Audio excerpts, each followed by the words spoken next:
বল হরি বল মন রে আমার।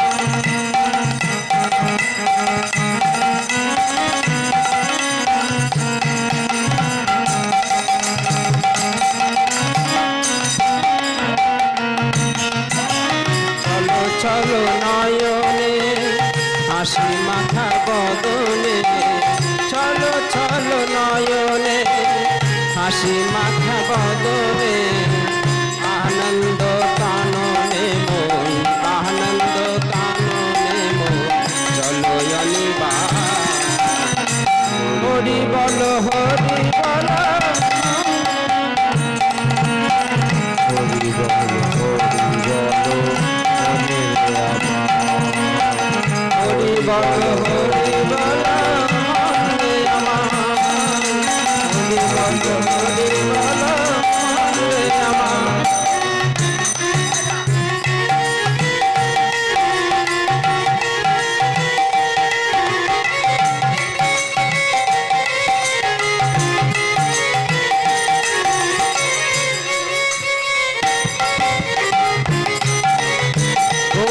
আনন্দে হরি হরি বল হরি বল।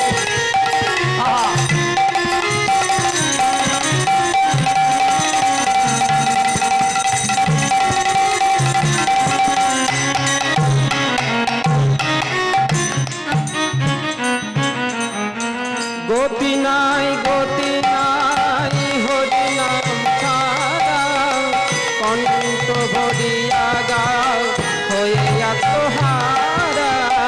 গতি নাই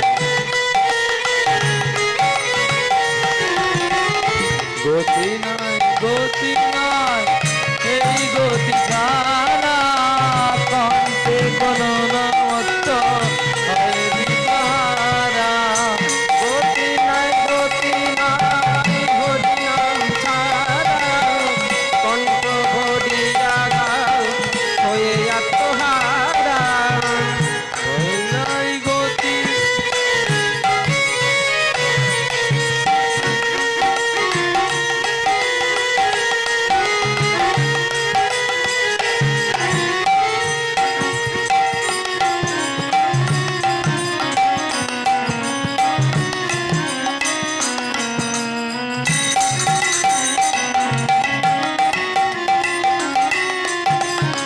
গতি নাই গতি নাই হরি নাম ছাড়া, কণ্ঠ ভরিয়া গাও হয়ে আত্মহারা।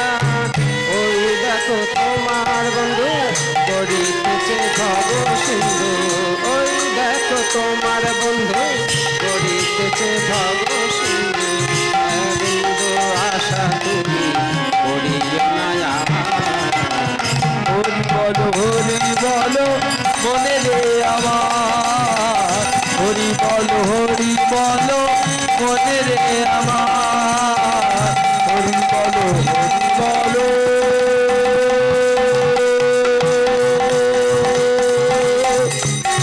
হরি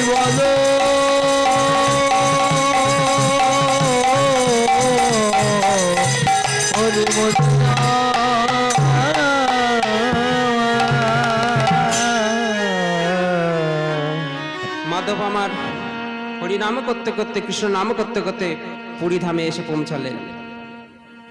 এসে জগন্নাথ দেবকে দর্শন করে দেখলেন প্রভু আমার সাক্ষাৎ বিরাজমান,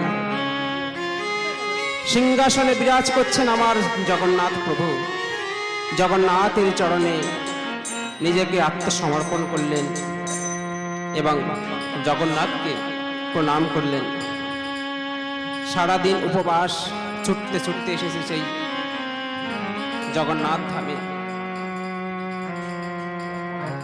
সারাদিন যখন চলে যায়, যখন সন্ধে হয়ে যায়, মাধব আমার একটি গাছের তলায় বসে আছেন, পেটে বড় ক্ষুধা, সারাদিন তার উপবাস গেছে। সে মনে মনে চিন্তা করছে, কই এখনো তো আমাকে কেউ প্রসাদ দিতে এলো না, এখনো তো কেউ তো আমাকে প্রসাদ দিল না, আমি তো সারাদিন উপবাস আছি। মা তো আমাকে বললেন যে জগন্নাথ ধামে কেউ উপবাস থাকে না, সেখানে গেলে প্রসাদ পাওয়া যায়। কই এখনো তো আমি তো প্রসাদ পেলাম না। এই বলে আর মাধব আমার গাছের তলায় বসে আছে। এইদিকে প্রভুই আমার লক্ষ্মীকে বললে, ওগো লক্ষ্মী, দেখো তোমার ভক্তই অভুক্তই আছে, বলো স্বামী, তুমি কিছু প্রসাদ নিয়ে তার কাছে গিয়ে তাকে দিয়েই এসো। বলো স্বামী, বলো। মা লক্ষ্মীকে প্রভু আমার নারায়ণ বললেন, ওগো লক্ষ্মী, দেখো তোমার ভক্ত আজ অভুক্ত আছে, সারাদিন কিছু প্রসাদ পাইনি, তুমি গিয়ে কিছু প্রসাদ তাকে দিয়ে এসো।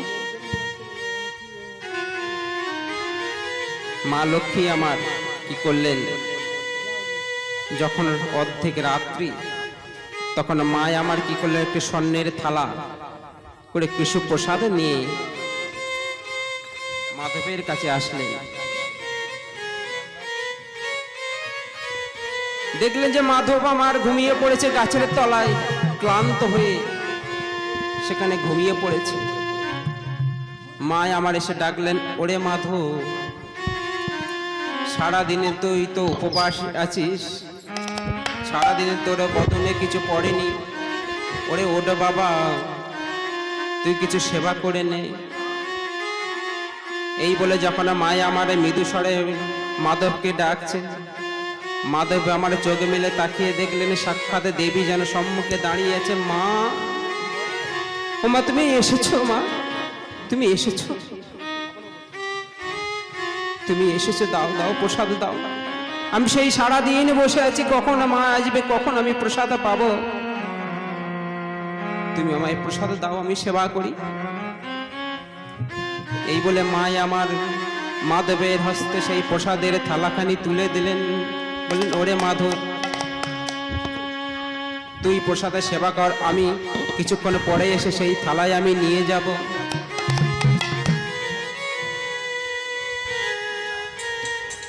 মাধব আমার প্রসাদের থালাখানি নিয়ে তৃপ্তি ভরে সেই প্রসাদের সেবা করছে আর ভগবানের নাম করছেন। ও মা, মাধব আমার সেই গোবিন্দের চরণে নিজেকে আত্মসমর্পণ করে দিয়েছেন। সমস্ত কিছু যা কিছু আছে তার গোবিন্দের চরণে সমর্পণ করে দিয়েছেন। বলছেন, ওগো গোবিন্দ, আমার বলতে আর তো কিছু নেই, আমার বলতে যা কিছু আছে তোমার চরণে আমি অর্পণ করে দিলাম। তাই মাধব আমার সেই প্রসাদ ধীরে ধীরে সেবা করছে। যখন সেবা করতে করতে সকাল হয়ে গেল, কিন্তু মা আর আসলেন না সেই সোনার থালাখানি নিতে। সারা রাত্রি হয়ে গেল, সকাল হয়ে গেল, কিন্তু মা কিন্তু কার আসলেন না। মাধব আমার প্রসাদ সেবা করেছে, সেই স্বর্ণের থালাখানি পাশে রেখে ঘুমিয়ে পড়েছেন। এদিকে মন্দিরে সোনার থালা, যখন ব্রাহ্মণরা মন্দির খুলতে দরজা খুলেছে, দেখলেন স্বর্ণের থালায় আর নেই। খুলে দেখলেন স্বর্ণের থালাখানি আর নেই। তখন ব্রাহ্মণরা চিৎকার করে বললেন, চুরি হয়ে গেছে, চুরি হয়ে গেছে, মন্দিরে সোনার থালা চুরি হয়ে গেছে। চারিদিকে রব হয়ে গেল, সোনার থালা চুরি হয়ে গেছে মন্দির থেকে। রাজার সৈন্যরা চারিদিকে ছুটতে থাকলো, সোনার থালা আর খুঁজে পাওয়া যাচ্ছে না। চারিদিকে পেয়াদারা ছুটে বেড়াচ্ছে আর স্বর্ণের থালা খুঁজছে। কিছু দূরে গিয়ে দেখলো একটি গাছের তলায় একটি বালক শুয়ে আছে, তার পাশে সেই স্বর্ণের থালাখানি পড়ে আছে। চোর চোর চোর বলে মাধবকে যখন সবাই হাত ধরেছে, মাধব বলছে, আমি তো চোর নই, আমি তো চুরি করিনি, তোর কাছে থালাটা পড়ে আছে, স্বর্ণের থালা পড়ে আছে, আর তুই বলছে চুরি করিসনি, চল মহারাজের কাছে। এই বলে মাধবকে টানতে টানতে নিয়ে গেল মহারাজের কাছে। মহারাজ বললেন, তোমার নাম কি? আগে আমার নাম হলো মাধব। বাহ, খুব সুন্দর তো নাম তোমার, কিন্তু তুমি এমন হীন কাজ কেন করলে? তোমাকে তো দেখে চোর মনে হচ্ছে না, তোমাকে তো দেখে মনে হচ্ছে তুমি একজন বৈষ্ণব। তোমার কপালে তিলক আছে, তোমার কণ্ঠে তুলসীর মালাই আছে। তা তুমি কেমন করে এমন হীন কার্য তুমি করতে?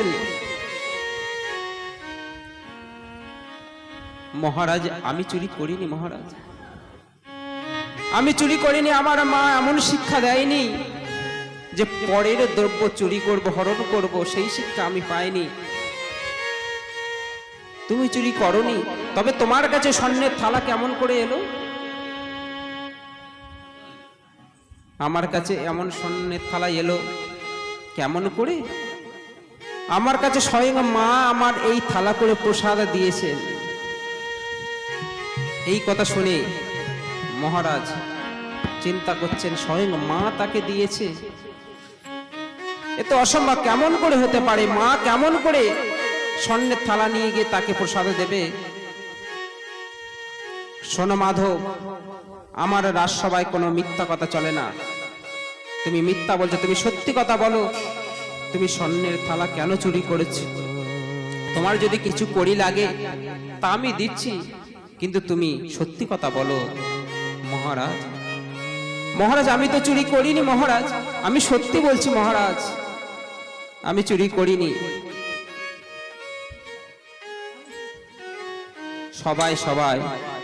সবার মাঝে সবাই একটাই কথা বলল, মহারাজ এ চুরি করেছে, কিন্তু চুরি করে আপনার সামনে ভয়ে মিথ্যা কথা বলছেন, একে শাস্তি দিলেই সত্যি কথা বেরিয়ে আসবে।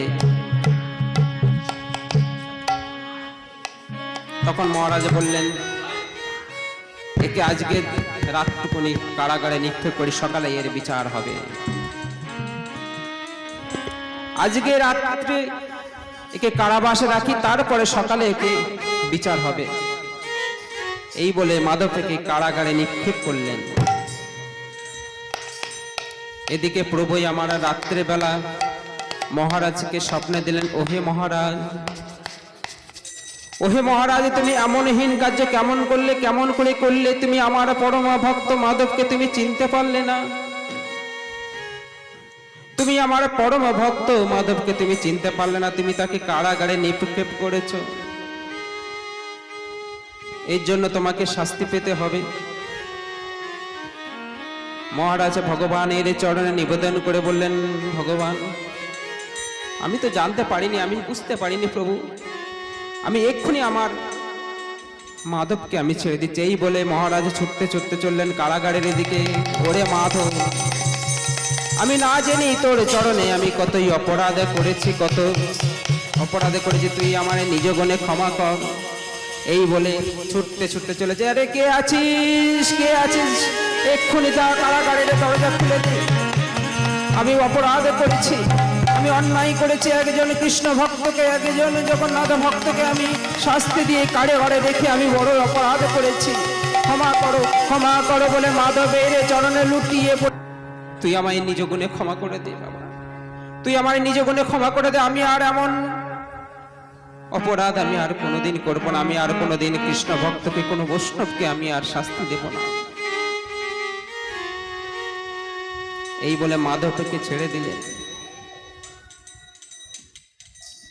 এই বলে কারাগারে থেকে মাধবকে ছেড়ে দিলেন।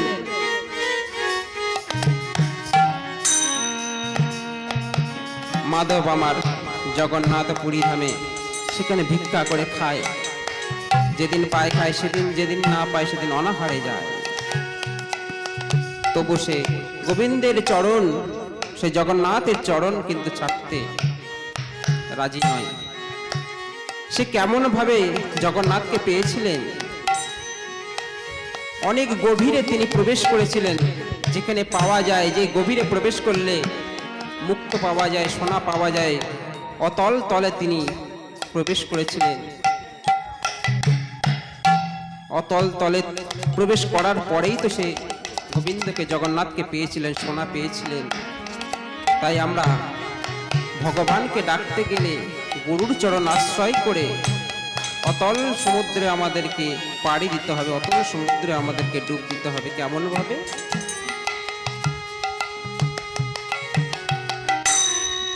ডুবু ডুবু ডুবু ডুব সাগরে আমার, ডুবু ডুবু ডুব ডুব সাগরে আমার মন, ডুব ডুব সাগরে ডুব ডুব ডুব ডুব সাগরে আমার মন।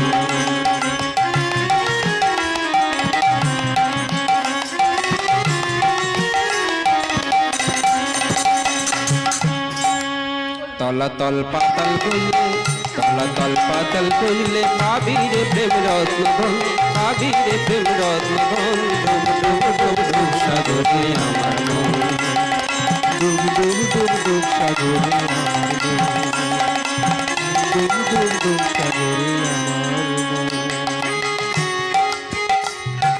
খোঁজ খোঁজ খোঁজ খুঁজলে পাবি হৃদয় মাঝে বৃন্দাবন।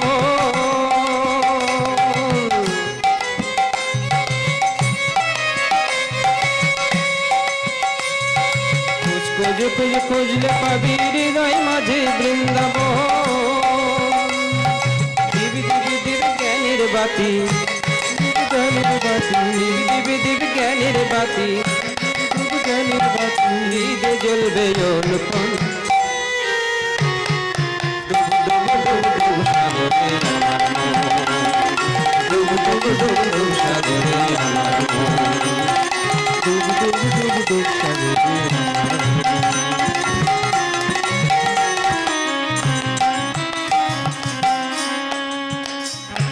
ডাং ডাং ডাং ডাং ডাং ডাং ডাং ডিঙি চালায় আবার কুঞ্জনা।